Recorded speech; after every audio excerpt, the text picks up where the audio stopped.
quote, "It seems to me that the purpose of life is to find a mode of being that is so meaningful that the fact that life is suffering is no longer relevant." It seems to me that it's true. I mean, it isn't necessarily the case that you can do it. Yeah, it's hard to do. I mean, and that, of course, it's hard, I suppose, in proportion to the suffering that you're undergoing. And it isn't necessarily the case that you can always manage it, but sometimes you can manage it, and it's good if you can. People need to search for meaning because they get corrupted by suffering if their life isn't meaningful. That's how it looks to me. Because you can't torture an animal forever without it lashing out. And so if your life is nothing, if there's nothing in it that speaks to you, there's still going to be suffering. You can't talk yourself out of that. And so then I see people tearing down traditional structures, let's say, or they're casual about them.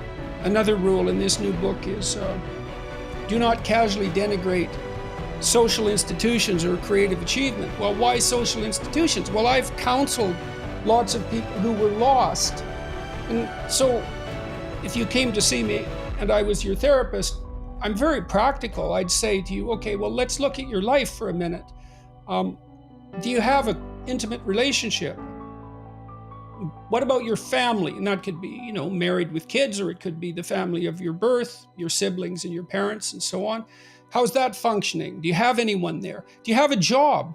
Or maybe a career even, if you're fortunate, but at least a job that keeps body and soul together, and maybe where there's some chance of advancement and hope. Do you know how to use your time outside of work productively? Do you take care of your mental and physical health? Do you manage the temptations, drug and alcohol use and that sort of thing? Do you manage those temptations effectively? Are you educated? Are you as educated as you are intelligent? Have you? And those are standard patterns of activity in the world. Do you have kids? Do you have a wife? Or a husband? Do you have a job? I mean, it's mundane in some sense, and you can look beyond all those standard answers for meaning.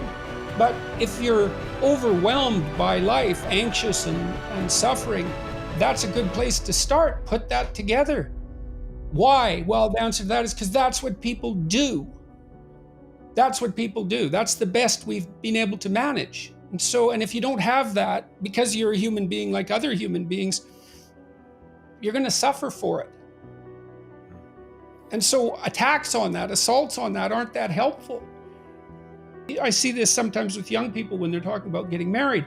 We don't need to get married. We don't need a piece of paper. It's like, really? That's the depth of thought you've put into this? It's like you're not going to mark this permanence with conscious awareness and social celebration and the sanction of your community and a beautiful ceremony?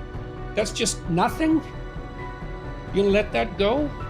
Well, what are you gonna replace it with? Nothing. Huh. You can say it's I don't want to be married in a church. I don't believe in God.